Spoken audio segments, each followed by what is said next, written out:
नमस्कार, आपके साथ मैं हूं सबीना तामंग देशमुख। आप देख रहे हैं हिंदुस्तान के नंबर 1 चैनल का नंबर 1 शो कच्चा चिट्ठा। कच्चा चिट्ठा में आज हम आपको रूस के नए एटम बम का फर्स्ट लुक दिखाने जा रहे हैं। ऐसा परमाणु बम जो रूस का सबसे बड़ा रक्षक है, जिस पर रूस की सुरक्षा और उसके दुश्मनों की तबाही की मुहर भी लग चुकी है। रूस के रक्षा मंत्री ने अपने एक बयान से मॉस्को का परमाणु पर्दाफाश कर दिया है। व्लादिमीर पुतिन की परमाणु भट्टी में आखिर कैसे नए परमाणु बम तैयार हो रहे हैं, आज इस स्पेशल रिपोर्ट के जरिए आप जरूर देखें।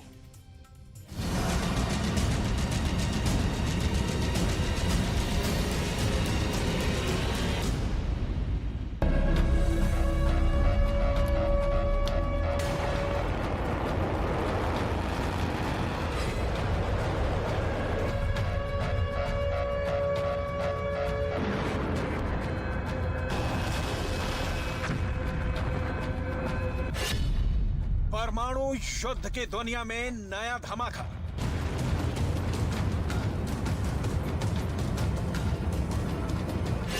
क्या समंदर बनेगा न्यूक्लियर वार का एपिसेंटर?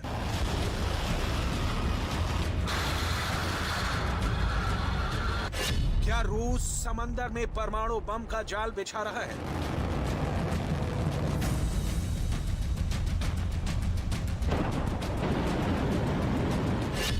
रूस के जखीरे में सबसे घातक परमाणु मिसाइल कौन है?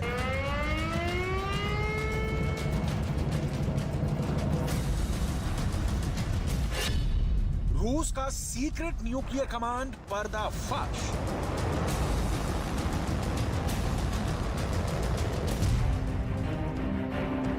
रूस के इस न्यूक्लियर हलचल को क्यों अलग अलग कैमरों में देखा जा रहा है? अगर ये रूस का परमाणु हथियार है तो एटम बम कहां जा रहा है?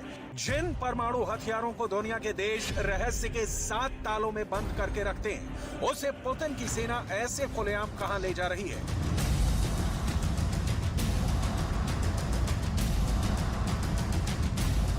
क्या पुतिन अपने परमाणु बमों को लॉन्चिंग प्लेटफॉर्म तक पहुंचा रही हैं?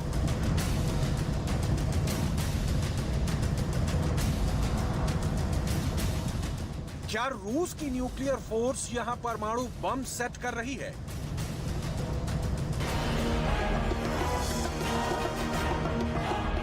क्या इस न्यूक्लियर मूवमेंट का मतलब परमाणु युद्ध है?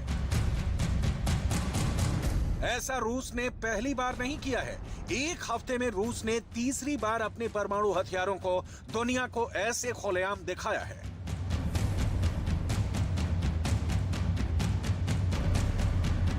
पहला मूवमेंट, दूसरा मूवमेंट, तीसरा मूवमेंट। आपकी जानकारी के लिए बता दें कि यह रूस की न्यूक्लियर मिसाइल है। रूस की यह मिसाइल कितने खतरनाक है, इसे आप इस बात से समझ सकते हैं कि इस एक मिसाइल में एक साथ 6 परमाणु बम फिट हो सकते हैं। देखिए परमाणु बम से लोडेड मिसाइल कैसे टारगेट को साधती है, कैसे दुश्मन के रेडार से खुद को छिपाकर मार करती है। सवाल है, रूस के इस न्यूक्लियर मूवमेंट को हम क्यों दिखा रहे हैं?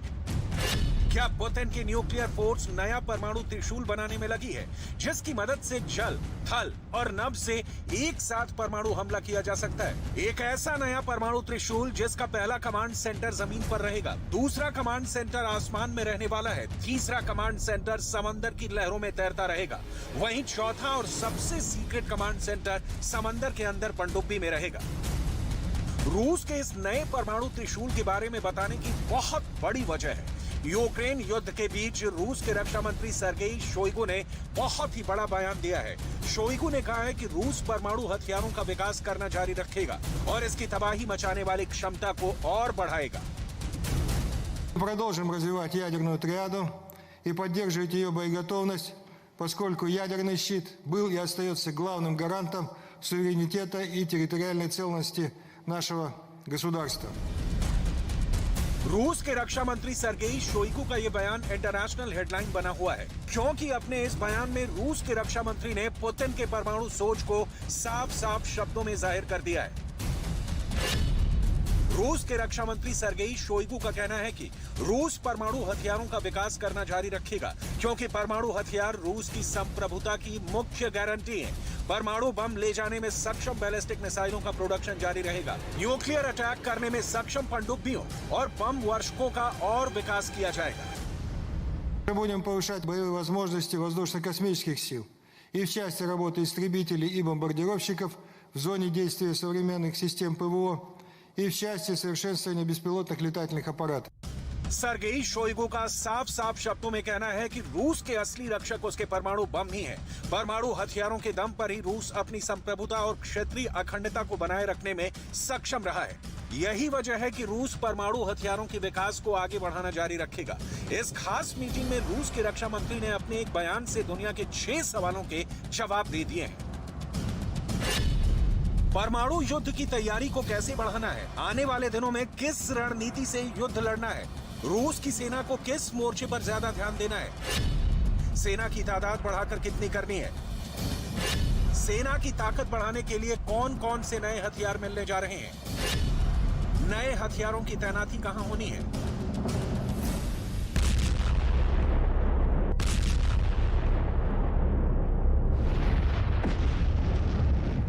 रूस के पास किसी भी देश पर परमाणु हमला करने के लिए 4 विकल्प 24 घंटे तैयार रहता है।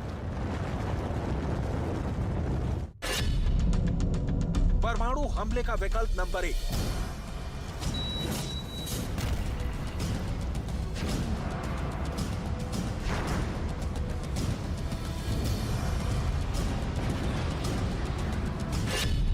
परमाणु हमले का विकल्प नंबर 2,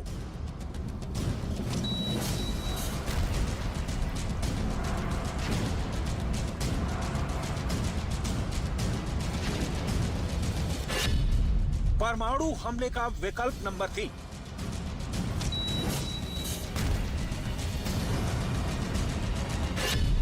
परमाणु हमले का विकल्प नंबर 4,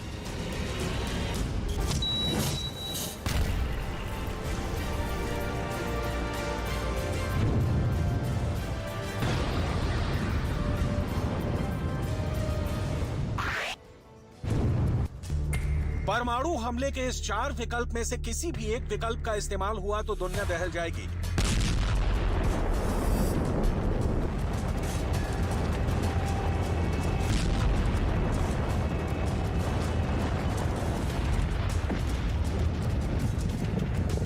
अगर न्यूक्लियर वॉर का नंबर आ गया तो दुनिया की तस्वीर पूरी तरह बदल जाएगी।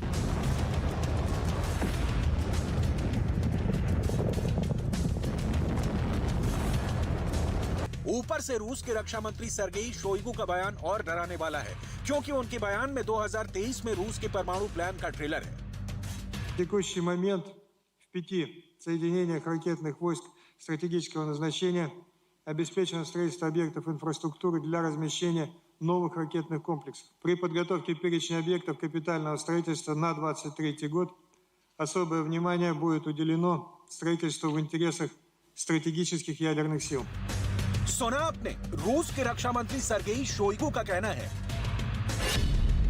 कि 2023 में रूस अपने परमाणु बलों के लिए बुनियादी ढांचे के निर्माण पर विशेष ध्यान देगा, मिसाइल बलों की लड़ाकू क्षमताओं को बेहतर बनाने के लिए काम करेगा, नई मिसाइल प्रणाली को आगे बढ़ाएगा।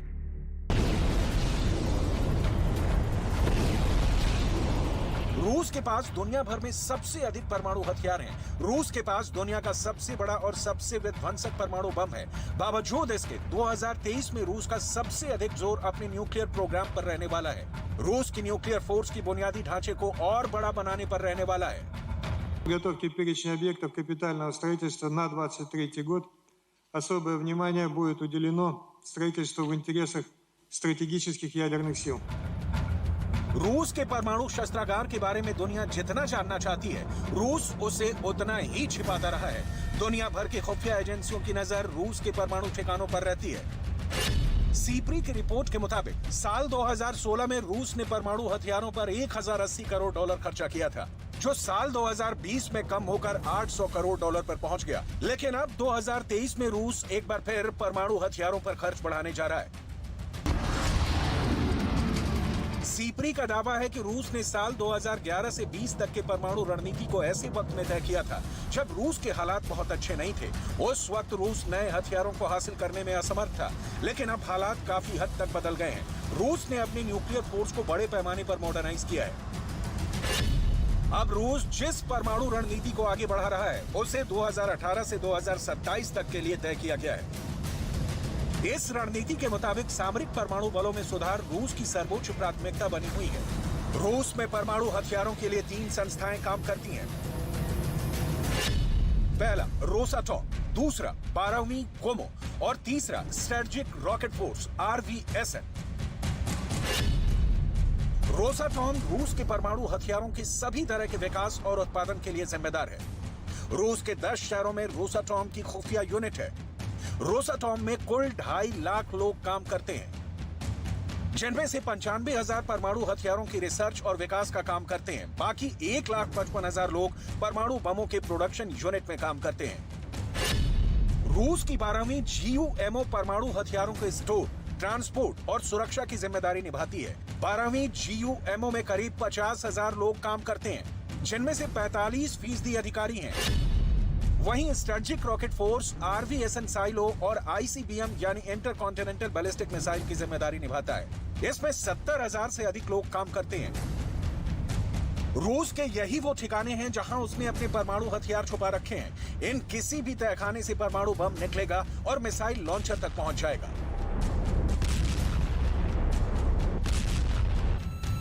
रूस का परमाणु तहखाना नंबर 1, रूस का परमाणु तहखाना नंबर 2, रूस का परमाणु तहखाना नंबर 3, रूस का परमाणु तहखाना नंबर 4, रूस का परमाणु तहखाना नंबर 5, रूस का परमाणु तहखाना नंबर 6, रूस का परमाणु तहखाना नंबर 7, रूस का परमाणु तहखाना नंबर 8, रूस का परमाणु तहखाना नंबर 9। ये ऐसे परमाणु गोदाम हैं जहां रूस ने अपने तमाम परमाणु बम छिपा रखे हैं।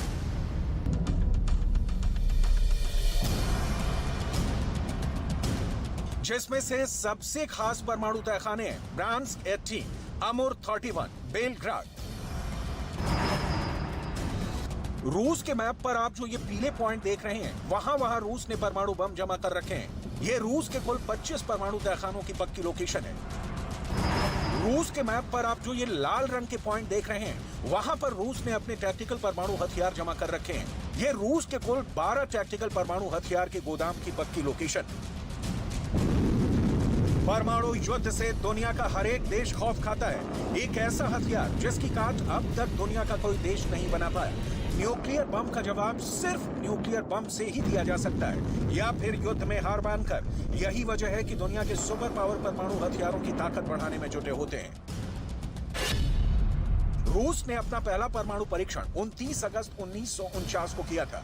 रूस ने आखिरी बार 24 अक्टूबर 1990 को न्यूक्लियर टेस्ट किया था। रूस अब तक कुल 715 परमाणु परीक्षण कर चुका है, जिसमें 496 अंडरग्राउंड रहे हैं।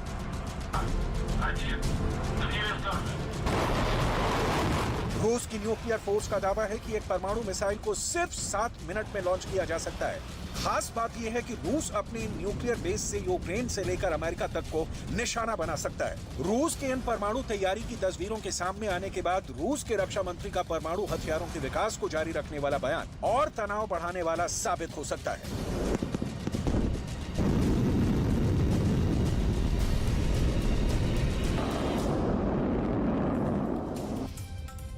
तो देख लिया आपने व्लादिमीर पुतिन की परमाणु इस ताकत को। पुतिन अच्छी तरह जानते हैं कि जब तक उनके पास जबरदस्त परमाणु ताकत है, तब तक ना अमेरिका और ना ही नेटो रूस पर सीधा हमला करने की हिम्मत जुटा पाएंगे। और यही वजह है कि यूक्रेन के सोलेदार को रूस रौंद रहा है और नेटो और अमेरिका सिर्फ और सिर्फ तमाशा देख रही है। क्या ये पूरी खबर है? इस स्पेशल रिपोर्ट के जरिए आज आप देखें।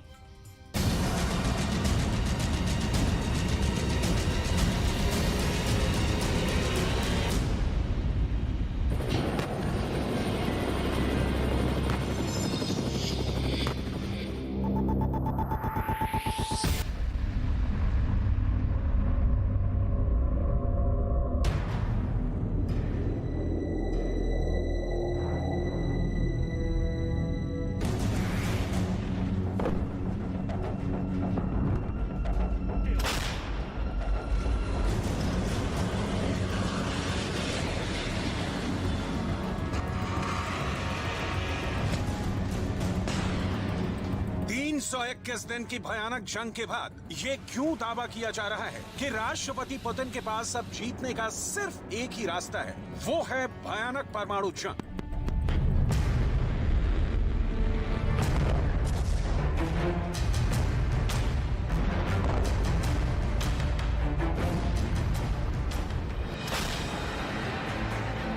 अमेरिका की खुफिया एजेंसियां ये दावा कर रही हैं कि अगर यूक्रेन को और ज्यादा घातक हथियार नहीं दिए गए तो रूस यूक्रेन के 12 शहरों को पूरी तरह से कब्जा कर सकता है।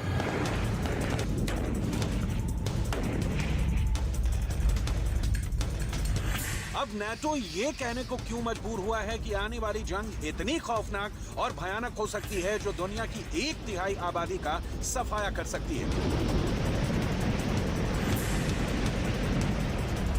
क्या वाकई में हथियारों की भारी कमी की वजह से रूस अब सुसाइड मिशन पर निकल चुका है? डिफेंस एक्सपर्ट्स अब ये दावा क्यों कर रहे हैं कि रूस और यूक्रेन की जंग में अमेरिका, ब्रिटेन और नाटो बुरी तरह से फंस गए हैं?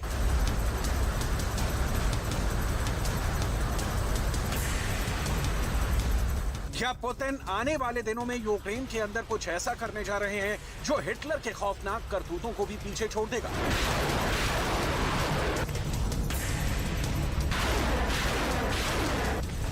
लगभग 11 महीने की जंग के बाद अब यूक्रेन में हालात बद से बदतर हो चुके हैं। भले ही यूक्रेन के साथ नाटो के 30 देश अमेरिका और ब्रिटेन खड़े हों, लेकिन जंग के मैदान ये बिल्कुल साफ हो चुका है कि अभी तक यूक्रेन की फौज रूस की सेना को खदेड़ नहीं पाई है।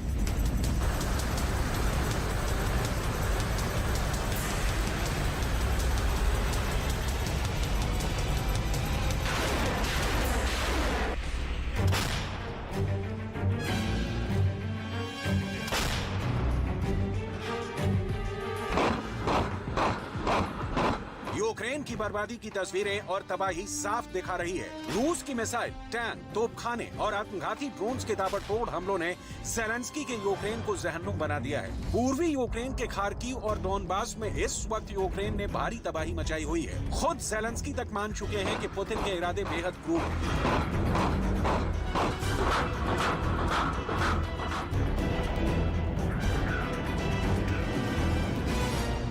Під час чергового російського обстрілу Херсону сьогодні снаряд поцілив в пункт допомоги Червоного Хреста. Загинула жінка, парамедик, волонтерка. Мої співчуття рідним. Лише від початку цієї доби Росія вже більше 16 разів обстріляла Херсон. Лише за один день. І так щодня. Сьогодні знову обстрілювались громади Харківської області.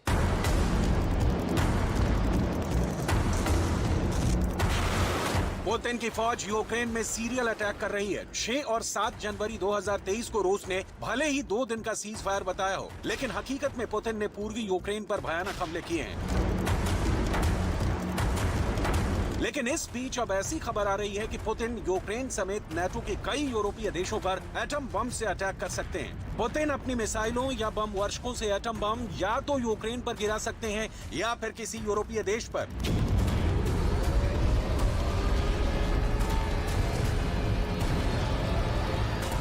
पुतिन पहले ही ऐलान कर चुके हैं कि रूस ने अपने घोषकों युद्धपोत पर परमाणु मिसाइल ज़िरकॉन को तैनात कर दिया है, जो कुछ सेकंड में ही दुश्मन को भस्म कर सकती है।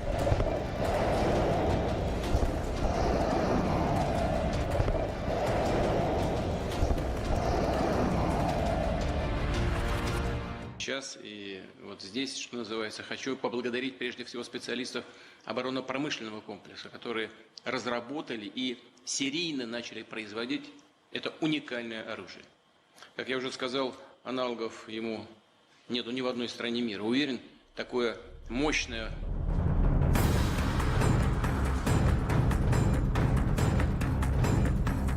अब सवाल उठता है कि जब पुतिन की फौज यूक्रेन में 12 से ज्यादा शहरों पर अपनी मजबूत पकड़ बना चुकी है, तो फिर पुतिन का रूस यूक्रेन पर परमाणु हमला क्यों करेगा? असल में यूक्रेन और अमेरिका की खुफिया एजेंसियों ने एक ऐसा खुलासा किया है जो वाकई यूक्रेन के लिए खुशखबरी के साथ खतरनाक खबर भी है। यूक्रेन और अमेरिका के सीक्रेट एजेंट के दावों के मुताबिक अमेरिकी और यूक्रेनी अधिकारियों ने बताया कि शुरुआती दिनों में रूस ने बड़ी तेजी से यूक्रेन पर हमला किया था।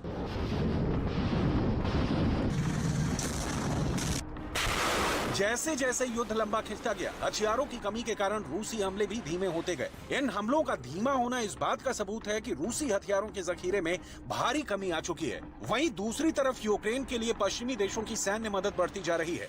हाल ही में अमेरिका और जर्मनी ने ऐलान किया है कि यूक्रेनी सेना को पहली बार बख्तरबंद लड़ाकू वाहनों के अलावा पैट्रियट रक्षा मिसाइल बैटरी भी भेजेगा। डिफेंस एक्सपर्ट्स का मानना है कि रूस के पास हथियारों की कमी और यूक्रेन के पास आधुनिक हथियारों का बढ़ता जखीरा पुतिन को मजबूर कर देगा कि वो यूक्रेन पर रूस की मजबूत पकड़ बढ़ाने के लिए परमाणु हमला करें। हम आपको यूक्रेन और अमेरिका की खुफिया रिपोर्ट के आधार पर बताते हैं कि रूस के पास क्यों और कैसे हथियारों की कमी हो गई है।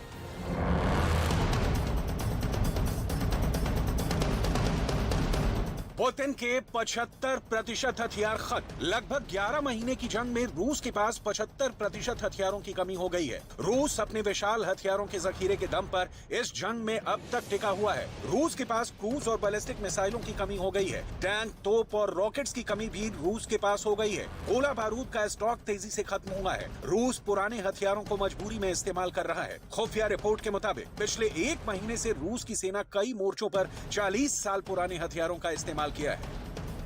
यूक्रेन और अमेरिका के ये खुफिया आंकड़े देखकर भले ही यूक्रेनी खुश हो रहे हों, लेकिन जमीनी हकीकत अभी भी यही है कि रूस यूक्रेन को बुरी तरह से रौंद रहा है। खुद यूक्रेन के राष्ट्रपति ज़ेलेंस्की कह चुके हैं कि रूस यूक्रेन को दबा कर रहा है। The occupiers have a significant advantage in artillery. They have an advantage in ammunition. They have much more missiles and planes than we ever had. And it's true, but our defense forces stand.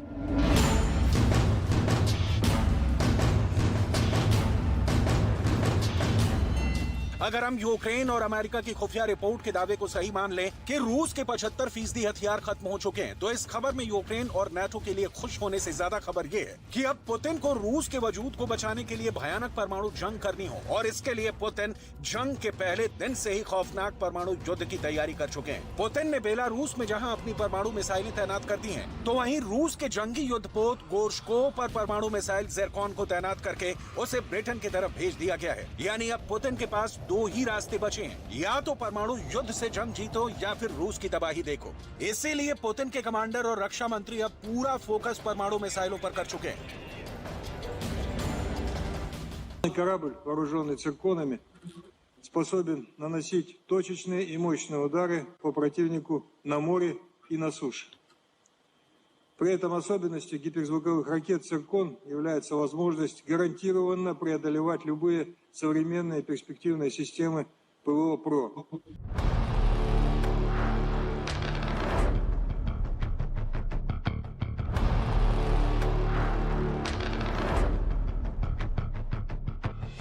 Putin अब जंग में are पार करना चाहते हैं। रूस के सामने इस वक्त 2 चुनौतियां हैं। पहली, यूक्रेन के जिन इलाकों पर रूस का कब्जा हो चुका है वहां पर रूस का कब्जा बना रहे, और दूसरा, यूक्रेन को पश्चिमी देशों से मिल रहे हथियारों की खेप को रोका जा सके, ताकि भारी संख्या में रूसी सैनिक युद्ध में मारे जा रहे हैं उनकी जान को बचाया जा सके। अगर जंग में रूसी सैनिक किसी तरह से मारे जाते रहे तो फिर पुतिन के लिए अपने देश को जवाब देना वाकई बहुत कठिन हो जाएगा। इसीलिए पुतिन ने परमाणु मिसाइल ज़िरकॉन को युद्ध में उतारकर जहां एक तरफ दुश्मनों को हक्का बक्का कर दिया है, तो वहीं दूसरी तरफ पुतिन की प्राइवेट आर्मी वैगनर ग्रुप ने यूक्रेन के बख्मुत और उसके आसपास के शहरों पर कब्जा शुरू कर दिया है। राष्ट्रपति ज़ेलेंस्की तक वैगनर ग्रुप के खौफनाक हमलों से दहल गए हैं। मीडिया में आई खबरों के मुताबिक रूस की प्राइवेट आर्मी वैगनर ग्रुप के चीफ येवगेनी पिरोगजिन ने दावा किया है कि यूक्रेनी शहर सोलेदार पर पूरी तरह से कब्जा हो चुका है। सोलेदार शहर बख्मुत से लगभग 15 किलोमीटर दूर है। हम आपको बता दें कि रूसी हमलों की वजह से बख्मुत शहर की 70,000 आबादी शहर छोड़कर भाग चुकी है। यहाँ रूसी फौज ने भयानक हमले किए हैं। यही हाल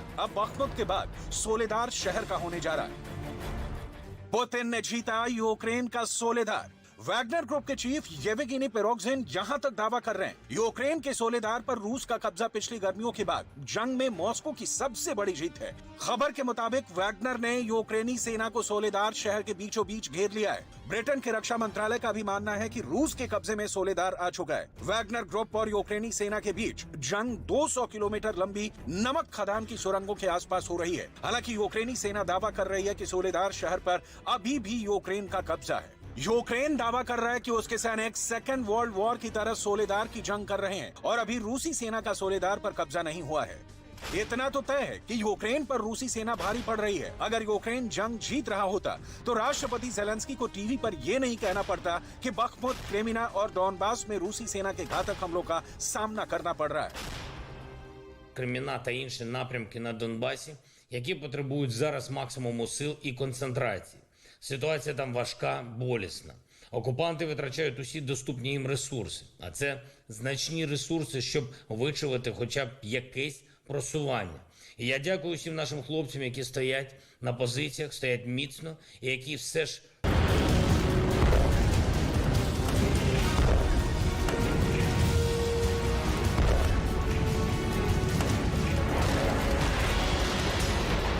पुतिन यूक्रेन को तिल तिल करके मार रहे हैं। रूस के टैंक तोपखाना रेजिमेंट्स ने तो यूक्रेन की पहचान तक मिटानी शुरू कर दी है। पूर्वी यूक्रेन के खार्किव शहर में रॉकेटों का कब्रिस्तान बन गया है। रॉकेटों का ये कब्रिस्तान रूसी आक्रमण के साक्षात सबूत दिखा रहा है। यूक्रेन के खार्किव शहर में 1000 से अधिक रूसी मिसाइलों के हमले के सबूत मिले हैं। आप इससे अंदाजा लगा सकते हैं कि रूसी फौज ने कीव समेत 12 शहरों पर कितने भयानक मिसाइलों से हमले किए हैं। यूक्रेन के दावों के मुताबिक अकेले खार्किव और उसके आसपास के इलाके रूसी गोलीबारी और मिसाइल हमलों में 1700 से ज्यादा लोग मारे जा चुके हैं, जिसमें 44 बच्चे भी शामिल हैं। खार्किव शहर में 14 लाख से ज्यादा लोग रहते थे, लेकिन आज यूक्रेन का खार्किव शहर मुर्दा घर बन चुका है। जबकि यूक्रेन के डॉनबास का हाल देखकर अमेरिका तक बौखला गया है। देखिए अमेरिका की राष्ट्रीय सुरक्षा के प्रवक्ता जॉन किर्बी डॉनबास पर रूसी हमलों को लेकर क्या कह रहे हैं।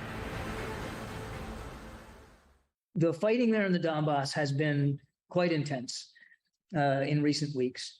And it's pretty clear to us, and certainly clear to the Ukrainians, that the Russians continue to flow manpower in to try to tip the balance there, particularly in the Donetsk area. And it's war, and it's bloody, and it's vicious, and it has been over the last several weeks.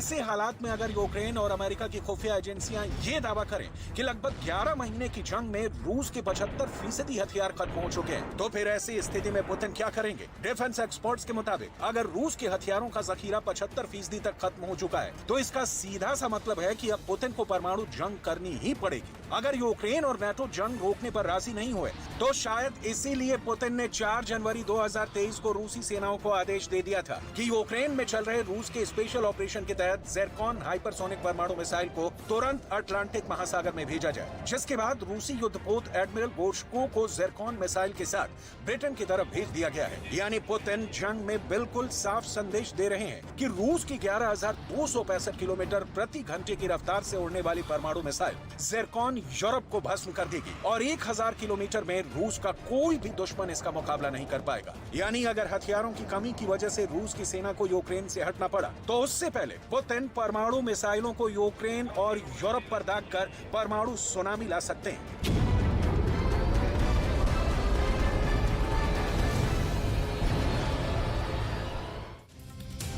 Ukraine युद्ध के बाद इससे भी खतरनाक जंग की भविष्यवाणी कर दी गई है। एक रिपोर्ट में साल 2026 की एक ऐसी डरावनी तस्वीर बयां की गई जो अगर हकीकत में तब्दील हो गई तो पूरी दुनिया तबाह होने का खतरा है। दरअसल इस रिपोर्ट में 21 दिन तक चलने वाली एक भयानक जंग के बारे में बताया गया। ये खबर देखेंगे तो आपको पता चलेगा कि किस तरह से इस रिपोर्ट की चर्चा सबसे ज्यादा अमेरिका में हो रही है और अमेरिका में क्यों हो रही है, आप भी जानिए।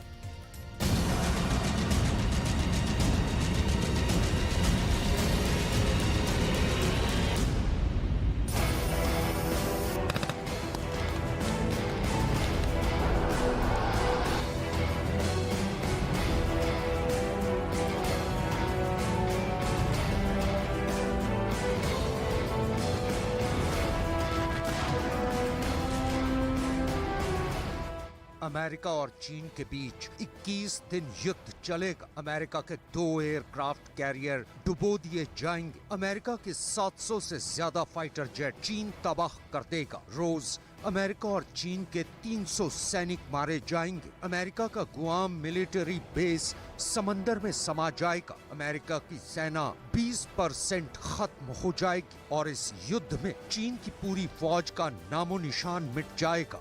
अब ये ऐसा खतरा है जिसका जिक्र अमेरिका और चीन दोनों ही देशों के रक्षा विशेषज्ञ कर रहे हैं, क्योंकि एक ऐसी रिपोर्ट आई है जिसने बाइडेन और शी जिनपिंग को सोचने पर मजबूर कर दिया है।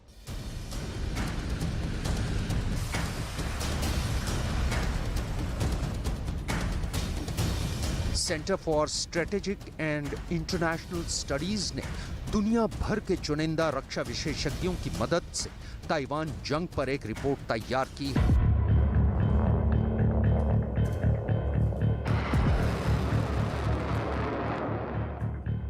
इस रिपोर्ट में यह अनुमान लगाया गया है कि चीन साल 2026 में ताइवान पर कब्जा करने के इरादे से उस पर हमला करेगा।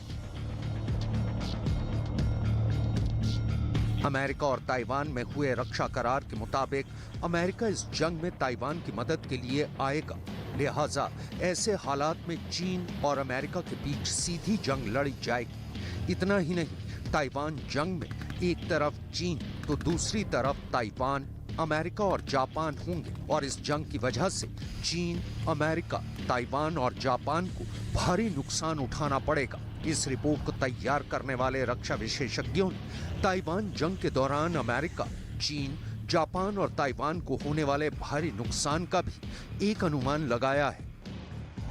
इस रिपोर्ट के मुताबिक अगर साल 2026 में ताइवान पर हमले को लेकर अमेरिका और चीन के बीच सीधी जंग छिड़ती है तो चीन मिसाइल अटैक से जापान और गुआम में अमेरिका के तमाम एयरबेस तबाह कर देगा। इस जंग में अमेरिका के 2 एयरक्राफ्ट कैरियर भी नष्ट होंगे। इसके अलावा अमेरिका की नेवी के 10 से 20 डिस्ट्रॉयर और क्रूजर भी नष्ट हो जाएंगे। चीन के हमले की वजह से ताइवान का बड़ा इलाका पूरी तरह से तबाह हो सकता है, लेकिन इस जंग में चीन की आर्मी खत्म हो जाएगी। जंग के पहले हफ्ते में ही चारों देशों के 10,000 से ज्यादा सैनिक मारे जा सकते हैं।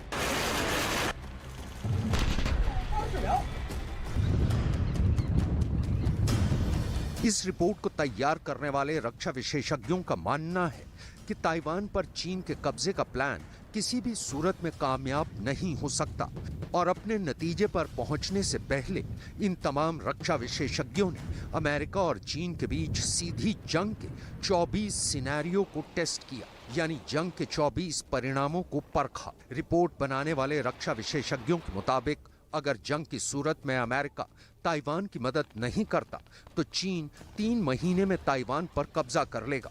उन्होंने अपनी रिपोर्ट में इसका भी जिक्र किया है कि चीन ताइवान पर कैसे कब्जा कर सकता है।